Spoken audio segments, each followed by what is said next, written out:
Welcome to KL9 news. ముందుగా బులెటిన్లో headlines.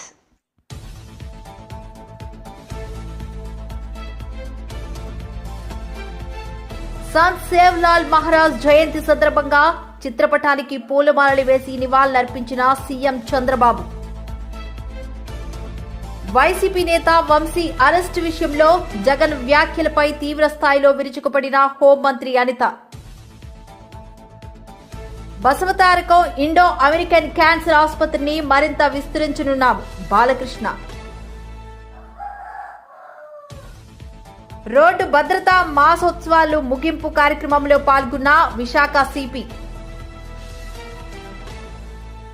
దళితుల మీద వైసీపీ నేతల దమనకాండంపై జగన్ రెడ్డి సమాధానం చెప్పాలి పల్లా.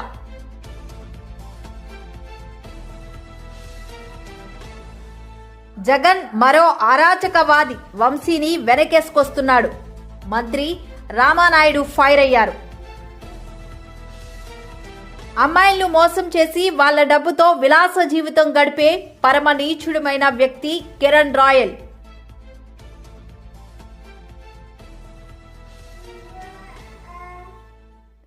మాజీ సీఎం జగన్ పై మరోసారి విరుచుకుపడ్డారు టీడీపీ నేత బుద్దా వెంకన్న. విద్యా సంస్థల సమీపంలో ఉన్న ఒక రెస్టారెంట్ పై జరిగిన దాడిని ఖండించిన మంచు మనోజ్. గిరిజనుల ఆరాధ్య దైవం శ్రీ సంత్ సేవాలాల్ మహారాజ్ జయంతి సందర్భంగా సీఎం చంద్రబాబు, నారా లోకేష్ ఆయన చిత్రపటానికి పూలమాలలు వేసి నివాళులు అర్పించారు. సేవాలాల్ మహారాజ్ సమాజ శ్రేయస్సుకు అందించిన సేవలను ఆదర్శంగా తీసుకుని పనిచేద్దామని పిలుపునిచ్చారు. కానీ ఫలితాన్ని ఏమాత్రం కూడా ఆశించవద్దని బంజారాలకు చెప్పాడు. బాధ్యతగా మనం చేయాలి, ఆటోమేటిక్గా తల్లి దీవిస్తుందని చెప్పి చాలా స్పష్టంగా చెప్పాడు.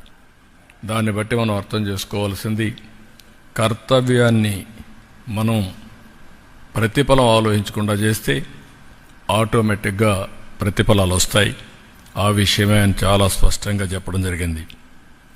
రెండోది, మీరు చూస్తే ఆయన సిద్ధాంతాల్లో హింస అనేది మహాపాపమని, అహింసా సిద్ధాంతానికి కట్టుబడి ఉండాలని పునాది వేశాడు. మహాత్మా గాంధీజీ తర్వాత మీరు ఒకసారి ఆలోచిస్తే అహింస విధానంతోనే మనకు స్వాతంత్రం తీసుకొచ్చారు.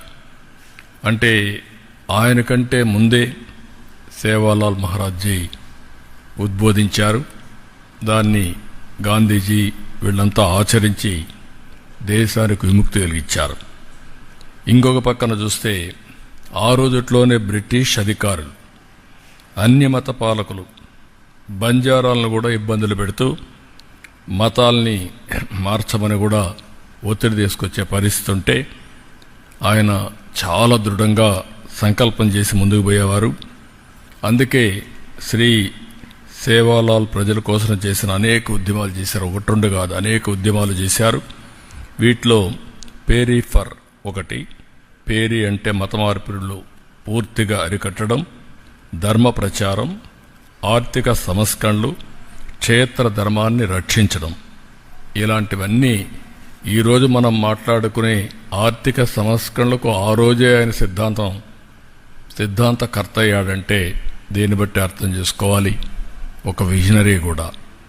ఇంకొక పక్కన మీరు చూస్తే ఆయన ఒక ఆంధ్రప్రదేశ్ రాష్ట్రానికి వైసీపీ నేత వంశీ అరెస్టు విషయంలో జగన్ వ్యాఖ్యలపై హోంమంత్రి అనిత తీవ్రస్థాయిలో విరుచుకుపడ్డారు.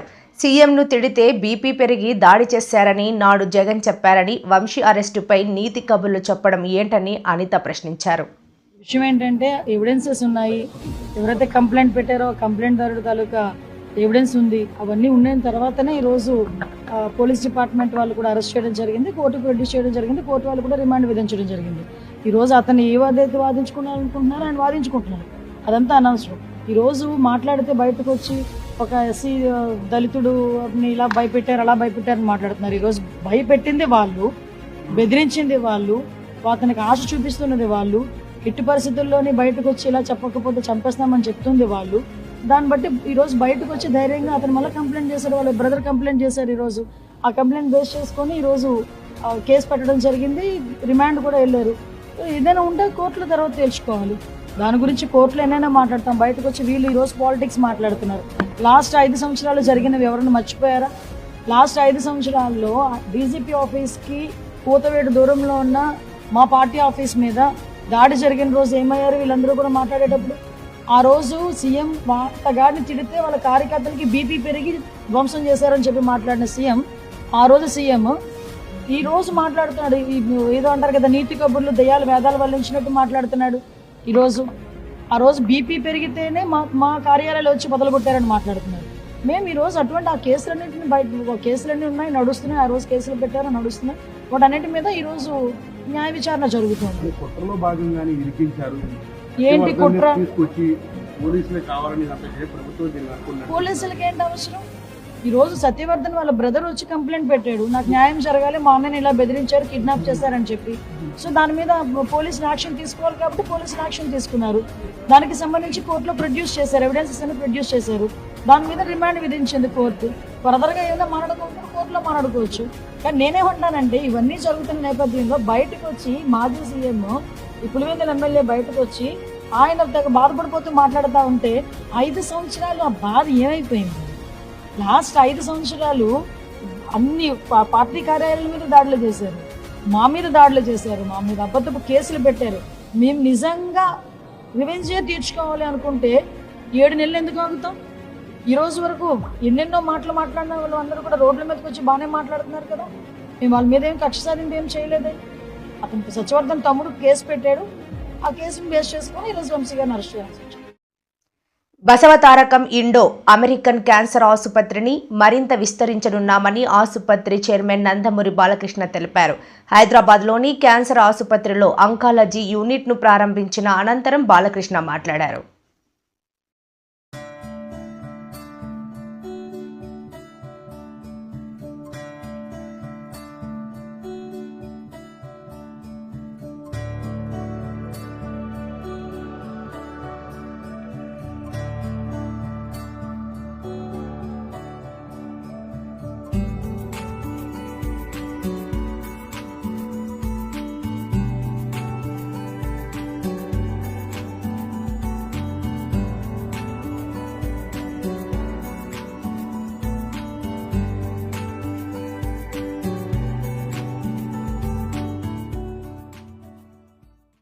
నేటి బాలలే రేపటి పౌరులు, మన యువతరానికి ప్రతినిధులు, నవతరానికి నాయకులు, భావితరానికి భారతదేశపు మహాశక్తి. బాల్యం అనేది ఒక వరం. నేను అన్నట్టు ఆడుతూ పాడుతూ చదువుకోవాల్సిన వయసు, ఎన్నో విషయాలు నేర్చుకోవాల్సిన సమయం, ఎన్నో గొప్ప గొప్ప కళలు కనాల్సిన సమయం, ఇలా ఎన్నో అనుభూతులను మిగుల్చుకోవాల్సిన బాల్యంలో క్యాన్సర్ అనే మహమ్మారితో యుద్ధాన్ని చేయాల్సి వస్తుంది. వారి ధైర్యం మనకు నిజమైన ప్రతిఘటన అంటే ఎలా ఉండాలో నేర్పిస్తుంది. జీవితంలో ఎంత పెద్ద సమస్య వచ్చినా ఎదుర్కొనేందుకు మనందరికీ ఒక స్ఫూర్తిగా నిలుస్తుంది. ఆ స్ఫూర్తికి ప్రతీకగా ఈరోజు మనం అంతర్జాతీయ చైల్డ్హుడ్ క్యాన్సర్ డేగా జరుపుకుంటున్నాం. కానీ క్యాన్సర్ని ఎదుర్కోవడంలో వారి ధైర్యం ఒకటి సరిపోదు. ఎంతోమంది క్యాన్సర్ చిన్నారుల ఆశలను కార్యరూపంలోకి తేవాలి అంటే, వాళ్ళ బాల్యాన్ని మరియు భవిష్యత్తుని, వారి కళలను నిజం చేయాలి అంటే మనం అందరం ఒకటవ్వాలి, చేయూతనివ్వాలి. అభశుభం తెలియని పిల్లలు ఈ మహమ్మారి బారిన పడడం చాలా బాధకరం. ఈ మహమ్మారితో వారు చేసే పోరాటంలో మనం వారికి అండగా ఉండడం మన కనీస కర్తవ్యం. అందులో భాగంగా మన ఆసుపత్రికి వచ్చే పిల్లలకు వారి ఆర్థిక స్థోమతతో సంబంధం లేకుండా వారికి అన్ని రకాల సహాయ సహకారాలు అందించి చికిత్స అందించాలని నిర్ణయించడం జరిగింది. దానికి తోడుగా బసవతారకం చిల్డ్రన్ క్యాన్సర్ ఎయిడ్ అనే ఫండ్ని స్థాపించాం. మీ అందరి చేయూత మాకు చాలా విలువైంది. అది కేవలం ఆర్థికపరమైన సహాయం మాత్రమే కాకుండా మీలో ప్రతి ఒక్కరూ క్యాన్సర్ గురించి అవగాహన కలిగించడంలో మాకు తోడ్పడండి. ఎందుకంటే క్యాన్సర్ అవగాహన వల్ల సరైన సమయంలో వ్యాధి గుర్తించి మరియు సరైన సమయంలో చికిత్స అందించడం, తద్వారా ప్రాణాంతకమైన ఈ క్యాన్సర్ వ్యాధి నుండి బయటపడడంలో ఇది సహాయపడుతుంది. అందరం కలిసి ముందుకు సాగుదాం, క్యాన్సర్పై ఈ పోరాటాన్ని సాగిద్దాం అని మరోసారి. రోడ్డు భద్రత మాసోత్సవాల ముగింపు కార్యక్రమం మద్దిలపాలెం డిపోలో జరిగింది. ఈ కార్యక్రమానికి విశాఖ సిపి పాల్గొని మాట్లాడారు. జీరో యాక్సిడెంట్స్ లక్ష్యంగా ఆర్టీసీ పనిచేస్తున్నట్లు ఆయన పేర్కొన్నారు. డ్రైవర్లు, సిబ్బంది ఆరోగ్యం మీద దృష్టి పెట్టాలన్నారు. ఏఐ బేసిక్ ట్రాఫిక్ సిస్టమ్ త్వరలో ప్రవేశపెడతామన్నారు. రోడ్డు భద్రత మాసోత్సవ ముగింపు కార్యక్రమం సందర్భంగా ఏపీఎస్ఆర్టీసీ మద్దిలపాలెం డిపోలో ఈ ప్రోగ్రాంకి రావడం జరిగింది. ఆర్ఎం గారి పిలుపు మేరకు ఇన్ఛార్జ్ డిటిసి, తర్వాత ఆనరీ ప్రొఫెసర్ ఏయు డాక్టర్ వెంకట్రామ్తో పాటు నేను కూడా పాల్గొన్నాను.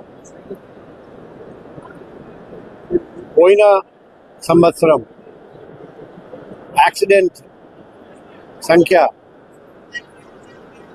అంతకుముందు ఉన్న సంవత్సరంలో 20 ఉంటే లాస్ట్ ఇయర్ 9 మాత్రం జరిగాయి. అంటే 0 యాక్సిడెంట్ మన లక్ష్యం. ఆ లక్ష్యం సాధించడానికి ఏపీఎస్ఆర్టీసీ చాలా చక్కగా పనిచేస్తున్నారని మనకు తెలిసిపోతుంది. ఈ సందర్భంగా నేను ఏపీఎస్ఆర్టీసీ ఆర్ఎం గారికి అభినందనలు తెలియజేస్తున్నాం. అది కాకుండా ఏపీఎస్ఆర్టీసీ ప్రతి లో పనిచేస్తున్న డ్రైవర్స్, కండక్టర్స్, మెకానిక్స్, ఇంకా ఆల్ ఆఫీసర్స్ అండ్ స్టాఫ్కి అభినందనలు తెలియజేస్తున్నా. పోలీస్, ఏపీఎస్ఆర్టీసీ కలిసి పనిచేస్తే ట్రాఫిక్ ప్రాబ్లమ్స్ కూడా కొంతవరకు తగ్గిపోతుంది, ట్రాఫిక్ కంజెషన్ కూడా తగ్గిపోతుంది, యాక్సిడెంట్ సంఖ్య కూడా మనం తగ్గించగలుగుతాం. అందుకే ఈరోజు నా పర్సనల్ కాంటాక్ట్ నంబర్ అందరికీ ఇవ్వడం జరిగింది. ఏపీఎస్ఆర్టీసీ డ్రైవర్స్ కానీ, సిబ్బంది కానీ ఎవరికైనా ఏదైనా ఇబ్బంది ఉంటే వెంటనే నాకు తెలియజేయమని చెప్పడం జరిగింది. అదే మాదిరిగా సలహాలు, సూచనలు ఏదైనా ఉంటే కూడా చెప్పడం జరిగింది. మనం బస్ కండిషన్ గురించి రెగ్యులర్గా చెక్ చేస్తాం, కానీ ఏపీఎస్ఆర్టీసీ డ్రైవర్స్, కండక్టర్స్ వాళ్ళ హెల్త్ కూడా సరిగ్గా చెక్ చేయాలి. కంటి చూపు, మెంటల్ హెల్త్, హార్ట్ కండిషను. ఎందుకంటే ఆకస్మికంగా హార్ట్ అటాక్ వస్తే, స్ట్రోక్ జరిగితే ఆ యాక్సిడెంట్ జరగడానికి అవకాశం ఉంది. కాబట్టి రెగ్యులర్గా ఫిజికల్ అండ్ మెంటల్ హెల్త్ కూడా చెక్ చేయడం అదేవిధంగా కంటి చూపు చెక్ చేయడం. తర్వాత దళితుల మీద వైసీపీ నేతల దమనకాండపై జగన్ రెడ్డి సమాధానం చెప్పాలి. నేడు ప్రజాపాలన నడుస్తోంది. ప్రజాపాలనలో గూండాలకు, రౌడీలకు తావులేదు. నేరస్తులందరూ జైలుకి వెళ్ళక తప్పదు అని టీడీపీ ఎమ్మెల్యే పల్లా అన్నారు. కొంతమంది ఇంకా ప్రయత్నం చేస్తున్నారు. వాళ్ళందరినీ కూడా ఖచ్చితంగా దీనివల్ల ప్రజాస్వామ్యం చాలా విఘాతం కనుక అలాంటి వాళ్ళందరికీ కూడా ఖచ్చితంగా ఊసల లెక్క పెట్టేటువంటి రోజు వస్తుంది. అదే ఈరోజు జరిగిందని చెప్పేసి ఈ సందర్భంగా తెలియజేస్తున్నాం. అలాగే జగన్మోహన్ రెడ్డి గారు మాట్లాడితే అనేక సందర్భాల్లో దళితులకు మేము నా దళితులు అని మాట్లాడుతుంటారు. ఈరోజు చూస్తే సత్యవర్ధన్ ఒక దళిత కుర్రోడిని, ఎవరైతే ఆ రోజు కార్యాలయం మీద దాడి జరిగినప్పుడు కంప్లైంట్ ఇచ్చినటువంటి కుర్రోడిని, ఆ కుర్రోడిని ఎంత దారుణంగా కిడ్నాప్ చేసి, భయభ్రాంతులకు గురి చేసి మళ్ళీ విత్డ్రా చేయడానికి ప్రయత్నం చేసినటువంటిది అన్నీ క్లియర్గా కనిపిస్తుంది. అక్కడ అందరికీ ప్రజలందరికీ తెలియజేసేది ఏంటంటే అధికారం లేనప్పటికీ కూడా ఇంకా గత 5 సంవత్సరాలుగా ఏదైతే జంగిల్ రాజ్యం నడిచిందో అదే తీరులో కొంతమంది వైసీపీ నాయకులు ఉన్నారు. అలాంటి వాళ్ళందరికీ కూడా బుద్ధి ఖచ్చితంగా చెప్దామని చెప్పేసి ఈ సందర్భంగా తెలియజేస్తున్నాం. కనుకనే చట్టం తన పని తాను చేసుకెళ్తుంది. జగన్మోహన్ రెడ్డి గారు సమాధానం ఈరోజు చెప్పాలి. సత్యవర్ధన కుర్రాడు ఎస్సీ కుర్రాడు, ఆ కుర్రాడిని భయభ్రాంతులు గురి చేశారు. ఇప్పుడు అధికారం లేనప్పుడు ఎస్సీల మీద దాడి చేస్తున్నారు. అలాగే అధికారం ఉన్నప్పుడు మీరు చూస్తే డాక్టర్ సుధాకర్ని ఏం చేశారండి వీళ్ళు, తీసుకెళ్ళి బట్టలు తీసి ఆయన చావుకి కారకులు అయ్యారు వీళ్ళు వైసీపీ నాయకులందరూ. అలాగే సుబ్రహ్మణ్యం ఆ కుర్రోడిని చంపి డోర్ డెలివరీ చేశారు. అలాగే ఓం ప్రతాప్ అని చెప్పేసి ఇదేం లిక్కరు అని ఎస్సీ కుర్రోడు ఆ రోజు ప్రశ్నిస్తే ఆ కుర్రోడిని మర్డర్ చేశారు పొంగునూరులో. దీనికి సమాధానం చెప్పానండి. అలాగే ఇసుక అక్రమ రవాణా చేస్తుంటే శివప్రసాద్కి ఆ దళిత కుర్రాడికి గుండుకి ఇచ్చారు. ఇవన్నీ కూడా ప్రజలు మర్చిపోయారు అనుకుంటున్నారేమో. జగన్ మరో అరాచకవాది వంశీని వెనికేసుకొస్తున్నాడు. జగన్ కేసుల్లో, వివేకా కేసులో జరిగిన సాక్షుల్ని బెదిరించడం, కిడ్నాప్ చేయడం వంటి ఘటనలని వంశీ అనుసరించాడు అని మంత్రి రామానాయుడు ఫైర్ అయ్యారు. అరాచకత్వ పాలనని ఆ రోజుని చేసినటువంటి దాన్ని ఖండించకపోగా మరి ఈరోజు ఆ వంశీకి ఒత్తాసు పలకడం చూస్తూ ఉంటే ఒక దొంగే ఇంకొక దొంగను ఆదరించేటువంటి సంస్కృతి, ఒక అరాచకవాదే ఇంకొక అరాచకవాదిని మరి కౌగులించుకునేటువంటి పరిస్థితి ఈరోజు జగన్ మాటల్లో మనందరికీ కూడా కనిపిస్తున్నటువంటి పరిస్థితి. ఆ రోజు 5 సంవత్సరాల పాలనలో అంబేద్కర్ రాజ్యాంగం కాదు రాజారెడ్డి రాజ్యాంగం అంటూ మరి 5 సంవత్సరాల నీ అరాచక పాలనను ఆంధ్రప్రదేశ్ రాష్ట్ర ప్రజలందరూ కూడా చూసినటువంటి పరిస్థితి. ఈరోజు సాక్షుల గురించి మీరు మాట్లాడుతూ ఉన్నారు. సాక్షుల్ని బెదిరించడం కానీ, సాక్షుల్ని మరి వాళ్ళు చెప్పిన దాన్ని తారుమారు చేయడం కానీ, నేరాన్ని ఎదుటి వారి మీద పెట్టేటువంటి నీ గుణం ఈరోజు కాదు గతం నుంచి కూడా చూస్తూ ఉన్నాం. జగన్మోహన్ రెడ్డి నీ కేసుల్లో కూడా ఈ రకమైనటువంటి పరిస్థితి మనందరం కూడా చూస్తాం. నేరస్తుల్ని బెదిరించడం, నేరస్తుల్ని మరి ఎవరైతే వాళ్ళు చెప్పినటువంటి వాంగ్మూలాల్ని తారుమారు చేయడం, మరి సాక్షుల్ని చంపడం, ఇవన్నీ కూడా నీ కేసుల్లో కూడా ఒక వల్లభనేని వంశీ కేసే కాదు, జగన్మోహన్ రెడ్డి కేసుల్లో కూడా ఇది జరుగుతున్నటువంటి పరిస్థితి మనందరం కూడా చూస్తున్నటువంటి స్థితి. ఏదైతే నేరం చేసి ఆ నేరం నుండి తప్పించుకోవడానికి ఇంకొక నేరం చేసినటువంటి వల్లభనేని వంశీ యొక్క విధానాన్ని నువ్వు ఖండించడం అని మరి అతనికి ఒత్తాసు పలకడం అని అంటే ఈరోజు రాష్ట్ర ప్రజలందరూ కూడా అసహించుకునేటువంటి పరిస్థితి. ఈరోజు జగన్మోహన్ రెడ్డిని సూటిగా అడుగుతూ ఉన్నాం. ఎవరైతే ఆ రోజు ఆఫీస్ మీద దాడి చేసినటువంటి వారి మీద ఎవరైతే కేసు పెట్టారో, మరి ఆ యొక్క సాక్షి ఎవరైతే ఆ రోజు దళిత బిడ్డ ఎవరైతే ఉన్నారో వాళ్ళని చంపుతానని అమ్మాయిలను మోసం చేసి వాళ్ళ డబ్బుతో విలాస జీవితం గడిపే పరమ నీచుడు వ్యక్తి కిరణ్ రాయలని, అలాంటి వాటిపై తన పోరాటం కొనసాగుతుందని లక్ష్మి మరోసారి స్పష్టం చేశారు. ఫోర్సబుల్గా చెప్పి మీరు ఈ అమ్మాయిని తీసుకోరాకపోతే మీకు జాబ్ లేదు అని వాళ్ళకి చాలా ఎంత ప్రెషర్ పెట్టారో అంత ప్రెషర్ ఉంటేనే ఆమె అంత బిలా బిహేవ్ చేస్తుంది. ఆమె చేసిన ప్రెషర్ వల్ల ఇక్కడ మన తిరుపతి పోలీసు వాళ్ళు కూడా ఏం చేయలేకపోయారు. ఒక లేడీ వచ్చి మొత్తం పోలీసుల్ని మొత్తం మేనేజ్ చేసి వాళ్ళ దగ్గర ఎటువంటి ప్రూఫ్స్ తీసుకెళ్ళడానికి, అక్కడి నుంచి పాస్పోర్ట్ అనేది ఒకటి ఉండాలంట, వాళ్ళ దగ్గర అది లేదు. యాక్చువల్కి వాళ్ళ కేసు ఏంటో కూడా తెలియదు. వాళ్ళు నేను అడుగుతున్నాను అక్కడికి వెళ్ళి అసలు కేసు ఏంటని అడుగుతుంటే క్రిప్టో అంటున్నాడు అతను వచ్చిన అబ్బాయి.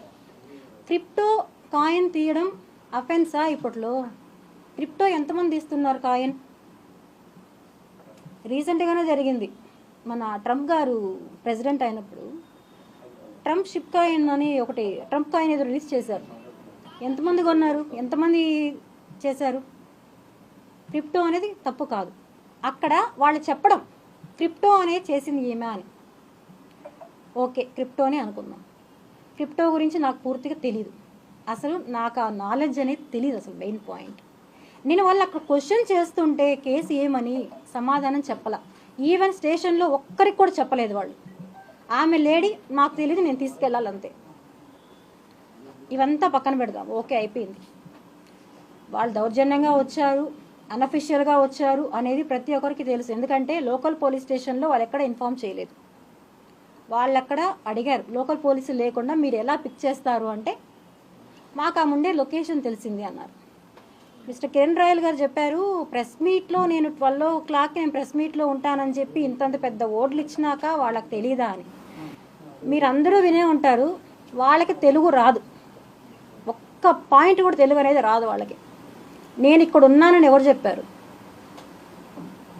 వీటన్నిటికీ ఆన్సర్స్ నేను చెప్తాను.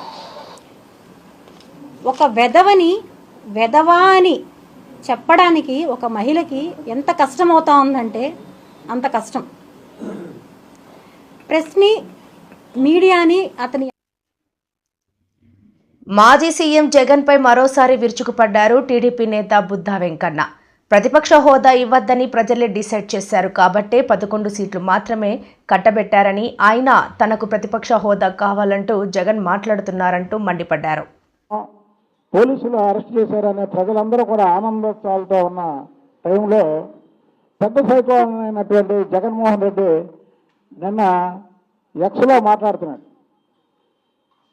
అసలు జగన్మోహన్ రెడ్డి నిన్న ఎక్స్లో మాట్లాడినటువంటి తీరు చూస్తే జగన్మోహన్ రెడ్డి పిచ్చి పరాకాష్ఠకు చేరింది అనుకుంటున్నాను నేను. ఎందుకంటే జగన్మోహన్ వంశీ అనే వ్యక్తి సంఘం అతన్ని బహిష్కరించింది. మీకు ఎప్పుడైతే భువనేశ్వరి గారి గురించి తప్పుడు మాటలు మాట్లాడాడో ఆ రోజు నుంచి అతన్ని ప్రజలు వెలివేశారు. అది నీకు తెలియదుగా? ఒక పని చేయ జగన్మోహన్ రెడ్డి, నీకు 175 సీట్లు ఇచ్చావు, 11 సీట్లు వచ్చినాయి. అంటే 164 మంది ఓడిపోయినటువంటి ఎమ్మెల్యే క్యాండిడేట్లు ఉన్నారు. వాళ్ళని ఒక్కొక్కరిని పిలిచి వాళ్ళ దగ్గర నువ్వు అడుగు, ఈ వంశీ నాని గురించి పార్టీ ఎంత డ్యామేజ్. అసలు నీ దగ్గర ఉన్నటువంటి ఎమ్మెల్యేలు నీ పార్టీలో ఫస్ట్ నుంచి ఉన్నటువంటి వాళ్ళే ఈ కొడాలి నాని వంశీ వల్ల కొద్దిగా ఓడిపోయామని వాళ్ళు చెప్తుంటే నువ్వు ఇంకా ఎక్స్లో మాట్లాడుతున్నావు అంటే వంశీ గురించి నీ పిచ్చి ఇక పరాకాష్ఠకి చేరింది. ఇక దీన్ని బట్టి ఇవాళ నాకు ప్రతిపక్ష సీటు ఇవ్వండి, ప్రతిపక్ష హోదా ఇవ్వండి, ఇస్తేనే అసెంబ్లీకి వస్తానన్నావు. నాకు తెలిసి అవగాహనలో వంశీ అనేవాడు భువనేశ్వరి గారి గురించి ఎప్పుడైతే మాట్లాడాడో వాడిని నువ్వు ఇంటికి వెళ్ళి 4 కోస్తుంటే నీకు ఇవాళ ప్రతిపక్ష హోదా వచ్చే ఉండేదేమో. అది నా పర్సనల్ ఒపీనియన్. ప్రతిపక్ష హోదా వచ్చి ఉండేదేమో. నువ్వు అలా చేయకుండా ఎంకరేజ్ చేయడమే కాకుండా ప్రముఖ నటుడు మోహన్ బాబుకు చెందిన విద్యా సంస్థల సమీపంలో ఉన్న ఒక రెస్టారెంట్పై జరిగిన దాడిని మంచు మనోజ్ ఖండించారు. బౌన్సర్ల సమస్య గురించి గతంలో నేను ఫిర్యాదు చేశాను. వస్తానని చెప్పి రాయచోటికి వెళ్ళడం జరిగింది. వెళ్ళి ఆ రోజంతా నేనంతా అక్కడ టైం స్పెండ్ చేసి ఈవినింగ్ ఫంక్షన్ చూసుకొని అక్కడ ఆ ఫంక్షన్లో కూడా నేను మాట్లాడడం జరిగింది. తొక్కుదామని చూస్తున్నారని. ఎందుకురా వీడు ఆడియో ఫంక్షన్కి వచ్చి ఇది మా మీన్ ఒక ట్రైలర్ టీజర్ లాంచ్కి వచ్చి ఒక మంచి మూవీ ఫంక్షన్కి వచ్చి ఎందుకు ఇది అన్నాడు.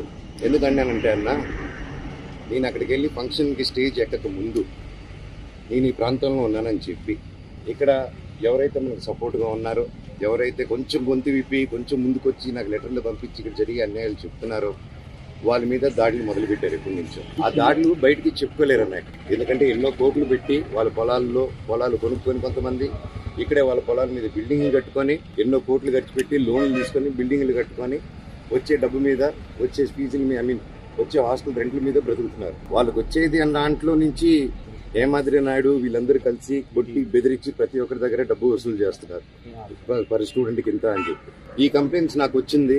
ఇదేంటి ఇలా జరుగుతున్నాయంట, ఇవన్నీ మనుషుల్ని పంపిస్తున్నారు, ఇలా కొట్టుపిస్తున్నారు అని చెప్పి నీ క్వశ్చన్ రైజ్ చేసిన తర్వాత నా మీద ఇలా అబండాలు వేయడం, కుటుంబ సమస్యలని చెప్పడం, ఇదంతా ఒక మీడియా హెడ్గా ఇంతకుముందు పనిచేసి ఇప్పుడు మీడియా బ్యాక్గ్రౌండే లేకుండా ఒక క్యాంపస్కి ఒక ఎడ్యుకేషన్ 17,000 మంది స్టూడెంట్స్కి హెడ్